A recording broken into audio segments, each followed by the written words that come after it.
Okay, guys, so what we are going to be doing right now is we are going to be going over some of the words that you should have learned or are going to learn as we are going over Romeo and Juliet, and I am going to add words to this as we continue. So the first word is tragedy. So as you guys learned about tragedy, tragedy is a serious form of drama dealing with the downfall of a heroic or noble character. And that's actually a picture of Romeo and Juliet. Is catharsis. And catharsis is a release of emotional tension. And so that is something people will watch sad movies or listen to sad songs, something to get that release of that emotional tension.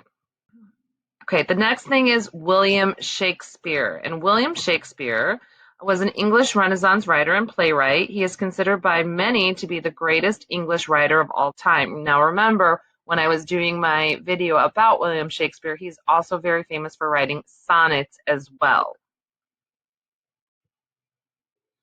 Okay, then we have the Montagues. The Montagues are Romeo's family. Then we have the Capulets, who are Juliet's family. I know this keeps messing up. I'll figure it out one day. A prologue, that's what we're going to be learning about today. A prologue is an introductory remark in a speech, play, or literary work, an introductory action. And basically, when you go to Shakespeare's Romeo and Juliet, he tells you what the entire play is going to be about in the prologue. All right, so people could decide, oh, do I want to sit through and watch this or not? So now, I don't want you to get freaked out about the language, but I do want you to kind of try to sit and think, what does this mean? Don't just tune me out. I know some of you guys do this anyway. So we're going to go to the prologue right here. All right, so I'm going to read this to you guys. Two households, both alike in dignity, in fair Verona, where we lay our scene, from ancient grudge break to new mutiny, where civil bloods make civil hands unclean. Now, if you notice, this is rhyming. Dignity, mutiny, scene, unclean. Now, let's take a look at this and break it down. Two households, both alike in dignity. So two different groups, two, if you want to call them gangs, they're both alike in power in fair Verona. So in the beautiful city of Verona, from ancient grudge break to new mutiny. So they've had beef before, now gonna start a new fight, where civil blood makes civil hands unclean. So where people were cool, and can be cool out there, are not, they're gonna get their hands dirty, okay?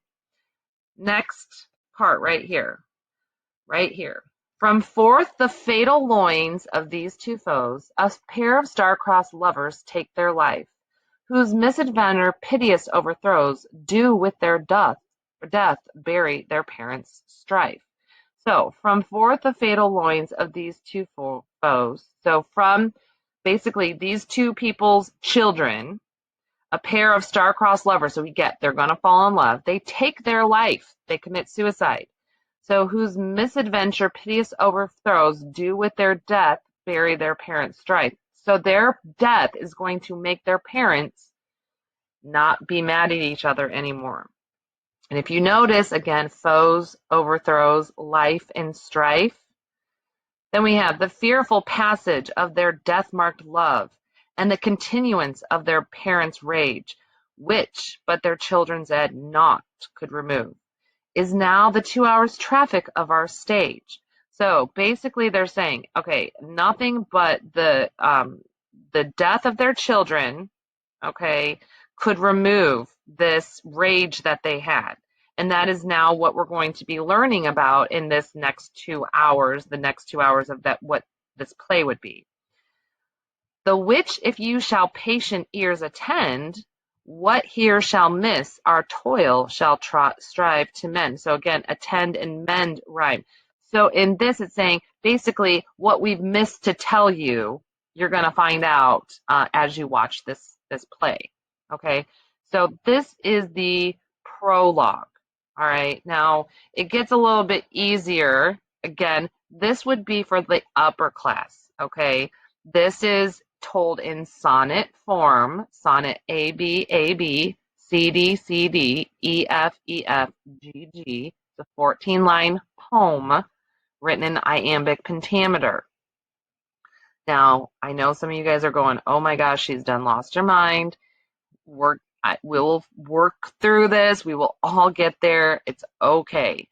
But this would have been done for the upper class who like that more flowery, poetic kind of language. So moving on, I am going to try to show you two different versions of the prologue. We'll start with Act 1, Scene 1 tomorrow.